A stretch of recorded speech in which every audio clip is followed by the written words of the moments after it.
ঘটনাটি ঘটে 2012 সালে। ঘটনাটি ঘটে আমার নানা ভাইয়ের সাথে। আমার নানা ভাই ছিলেন একজন রিক্সা চালক। তিনি বেশি টাকা ইনকামের জন্য প্রতিদিন সারা রাত রিক্সা চালাতেন এবং সারাদিন ধরে ঘুমাতেন। ঠিক এভাবেই উনি 7 থেকে 8 মাস দিন পার করতেছেন। গ্রামের অনেকেই অনেক ধরনের কথা বলেছে, কিন্তু আমার নানা ভাই কোনো কথা না কানে নিয়ে তিনি ওনার মতনই দিন পার করতেছেন, কেননা সংসার তো চালাতে হবে। গ্রামের মানুষ অনেকেই অনেক ধরনের কথা বলেছেন, এই বয়সে এসে সারা রাত রিক্সা চালান, আপনার তো সমস্যা হবে। বিভিন্ন ধরনের কথা এসেছে, কিন্তু আমার নানা ভাই কোনো কথা কানে নেয়নি। একদিন হঠাৎ করে আমার নানা ভাই অসুস্থ হন আর হাসপাতালে ভর্তি হয়ে থাকেন। আমাদের বাড়িতে খবর আসে আমার নানা ভাই খুবই অসুস্থ। আমরা দ্রুত সেই হাসপাতালে ছুটে যাই আমার নানা ভাইকে দেখানোর জন্য। আমরা যে দেখতে পাই আমার নানা ভাই খুবই অবস্থা খারাপ। আমরা 3-4 দিন থেকে সেই হাসপাতালে ছিলাম নানা ভাইয়ের সুস্থতা অপেক্ষায়, কখন নানা ভাই সুস্থ হবে আর আমরা কখন বাড়িতে যাব। ঠিক 6 দিন পর আমার নানা ভাই সুস্থ হন। নানা ভাইকে নিয়ে নানা ভাইয়ের বাড়িতে যাই। নানা ভাইয়ের বাড়িতে যাওয়ার পর নানা ভাইকে জিজ্ঞেস করা হয়, আপনার কি এমন হয়েছিল যে আপনি এত দ্রুত এতটা অসুস্থ হয়ে গেলেন? তখন নানা ভাই বললেন যে ঠিক আছে, আমি ঘটনাটি বলতেছি আমার সঙ্গে কি ঘটেছিল। তখন আমরা মূল ঘটনাটি জানতে পাই। আমার নানা ভাই আমাদের গ্রাম থেকে, আমার নানা ভাইয়ের গ্রাম থেকে 15 কিলোমিটার একটি গ্রাম, সেখানে এক যাত্রীকে নিয়ে যাচ্ছিলেন। যখন যাত্রীকে নামিয়ে দিয়ে বাড়ির দিকে ফিরবেন তখনই ঘটনাটি ঘটে। নানা ভাই যখন ফিরছিলেন ঠিক সেই সময় পিছন দিক দিয়ে কেউ একজন ডাক দিল, এই রমিজ মিয়া, আমাকে নিয়ে যাও। নানা ভাই এই কণ্ঠ শুনে সেখানেই থ হয়ে গেলেন, ভয় পাওয়া শুরু করলেন। এত রাতে আমার নাম ধরে রাখতেছেন, কে এমন ব্যক্তি? উনি পিছন দিক দিয়ে ঘুরে তাকিয়ে দেখলেন একজন জুব্বাওয়ালা লোক আমার নানা ভাইয়ের দিকে হেঁটে আসছেন। তখন আমার নানা ভাই মনে মনে ভাবতে লাগলেন, হয়তোবা কোনো আল্লাহওয়ালা লোক হবে, হয়তোবা কোনো বিপদে পড়েছে। বুকের মধ্যে সাহস নিয়ে সেখানেই নানা ভাই দাঁড়িয়ে আছেন। যখন লোকটি নানা ভাইয়ের সামনে এসে দাঁড়ালেন, লোকটি নানা ভাইকে বলা শুরু করলেন যে ভাই, আমি মুন্সিবাড়ি মসজিদের খাদেম, আমাকে যদি নিয়ে যেতেন অনেক উপকার হইতো। এত রাতে কোনো গাড়ি ঘোড়া পাচ্ছি না, যদি নিয়ে যান অনেক উপকৃত হব। তখন আমার নানা ভাই বলে, আমি তো সারা রাত ধরে রিক্সাই চালাই ভাড়া ডাবল পাওয়ার জন্য। আমি নিয়ে যাইতে পারি, তবে ভাড়া কিন্তু ডাবল দিতে হবে। তখন লোকটি বলল, কোনো সমস্যা নাই, আপনি যেটা উপকার করতেছেন এটাই যথেষ্ট। লোকটি তারপর গাড়িতে উঠে রিক্সার মধ্যে বসলেন। নানা ভাই রওনা শুরু করলেন। কিছু দূর আসার পরেই ওই লোকটি বলে, আপনার কি কোনো সন্তান নেই?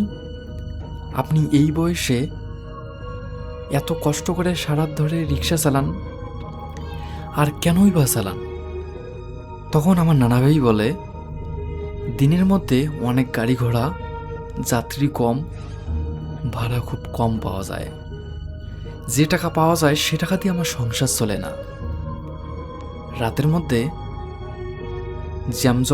জ্যামজট কম, যাত্রীও কম, কিন্তু ভাড়া ডাবল পাওয়া যায়।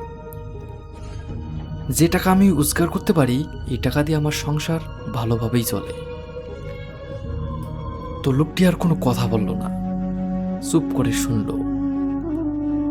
কিছু দূর যাওয়ার পর আমার নানা ভাইকে বলে, ভাই, মসজিদের সামনে একটি কবরস্থান রয়েছে, সেই কবরস্থানে একটু দাঁড়াবেন, আমি ভিতরে যাব আর আসব। তখন আমার নানা ভাই বলে, আপনি তো মসজিদের খাদেম, তাহলে কবরস্থানে যাবেন কেন? তখন লোকটি বলে, আমি তো মসজিদের খাদেম, আমার দায়িত্ব এই কবরস্থানকে দেখে শুনে রাখা, কোনো সমস্যা হয় কি না। তো নানা ভাই বললেন যে ঠিক আছে। যখন এই কবরস্থানের সামনে গেল, ঠিক সেই সময় লোকটি কবরস্থানের ভিতরে গেল। যাওয়ার পর কিছুক্ষণ পর একটা বস্তার মধ্যে কিছুটা নিয়ে আসলো। নানা ভাই বস্তা দেখে জিজ্ঞেস করলো, আপনি তো খালি হাতে গেলেন, এখন আবার বস্তার মধ্যে কি নিয়ে আসলেন? তো নানা ভাই এই কথা বলার পর ওই লোকের এমন ভয়ঙ্কর একটা রূপ দেখাইল, খুবই অবাক করা। এবং ওই মুহূর্তে নানা ভাইয়ের চোখ দুটো যায় ওই লোকের পায়ের দিকে। নানা ভাই যে দৃশ্যটা দেখে, সেই দৃশ্য দেখেই সেখানে জ্ঞান হারিয়ে পড়ে। নানা ভাই দেখতে পায় ওই লোকের পা নেই, ওই লোকটি হাওয়ায় ভেসে আছে। এই দৃশ্য দেখে আমার নানা ভাই সেখানেই জ্ঞান হারিয়ে পড়ে। ওই মসজিদের মুয়াজ্জিন সাহেব এবং কিছু মুসল্লিরা ফজরের নামাজের সময় আমার নানা ভাইকে সেখানে পায়, সেখান থেকে নিয়ে হাসপাতালে ভর্তি করায়। তারপর আমরা খবর পাই যে আমার নানা ভাই হাসপাতালে ভর্তি। আমরা দ্রুত ছুটে গিয়ে দেখি আমার নানা ভাই খুবই অসুস্থ। ঘটনা যে এখানেই শেষ এমনটা না, আমার নানা ভাই সুস্থ, কিন্তু কয়েকদিন পর থেকে আবারও অসুস্থ হওয়া শুরু হয়। অনেক হাসপাতাল, অনেক ডক্টর, প্রায় 1 মাস কেটে গিয়েছে, কিন্তু নানা ভাইকে সুস্থভাবে সুস্থ করতে পারিনি। যতই দিন যাচ্ছিল ঠিক ততই আমার নানা ভাই অসুস্থ হয়। সর্বশেষ কবিরাজের কাছে নিয়ে যাওয়া হয়। সেই কবিরাজটি বলে, ঠিক আছে, আমি ঝাড়ফুঁক তাবিজ করে দিচ্ছি, সমস্যা দূর হয়ে যাবে। কিন্তু টাকা ঠিকই খরচ করা হলো, আমার নানা ভাই সুস্থ হলো না। তারপর আমরা আবারও আরেকটি কবিরাজের কাছে নিয়ে যাই। তখন কবিরাজটি বলে, আপনাদের সময় শেষ হয়ে গিয়েছে, আপনারা এত সময় নষ্ট করে কেন নিয়ে আসলেন? লোকটাকে আর বাঁচানো তো সম্ভব না। তবু আমি চেষ্টা করে দেখতেছি সমস্যা দূর হয় কি না। তারপর আমার নানা ভাই ঠিক 1 সপ্তাহ পরেই দুনিয়া থেকে ত্যাগ করেছেন। তারপর থেকে সেই গ্রামে আরো অনেক কিছু শোনা যায়। যে রাস্তায় আমার নানা ভাই পড়েছিল, সেই রাস্তা রূপ নিল ভয়ঙ্কর রাস্তা। রাত 10টা বাজলেই সেই রাস্তা দিয়ে আর কেউ যাইতে পারে না। সকলেই বলে কয়েকটি কালো বিড়াল, এবং আমার নানা ভাইকেও দেখা যায়। আমার নানা ভাই এখনো রিক্সা চালিয়ে যাচ্ছেন। অনেকেই কথা বলার চেষ্টা করেছেন, কিন্তু আমার নানা ভাই কোনো জবাব দেয় না। যখন এই কবরস্থানের পাশে যায়, সেখানেই হাওয়া হয়ে যায়, অদৃশ্য হয়ে যায়। মানুষের মধ্যে আতঙ্ক ছড়ে গিয়েছে, ওই রাস্তা দিয়ে আর কেউ চলাফেরা করে না। এইরকম অনেক অবজেকশন আসে আমার মামার কাছে।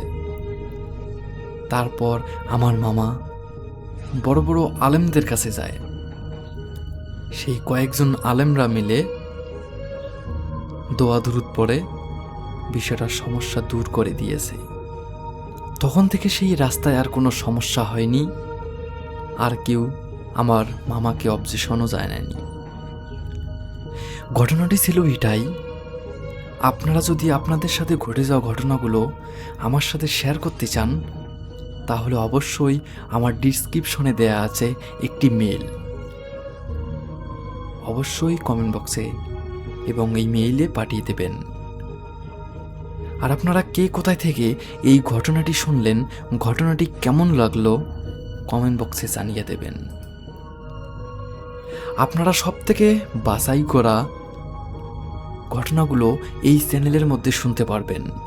তাই বলবো, এই চ্যানেলটি সবেমাত্র শুরু করা হয়েছে। আপনারা যদি আমার পাশে থাকেন তাহলে যেতে পারবো বহুদূর। তাই বলবো অবশ্যই সাপোর্ট করবেন, কমেন্ট করবেন, লাইক করবেন, চ্যানেলটি সাবস্ক্রাইব করতে ভুলবেন না। তো আজকের জন্য এখানেই বিদায় নেব। সকলেই ভালো থাকবেন। আল্লাহ হাফেজ।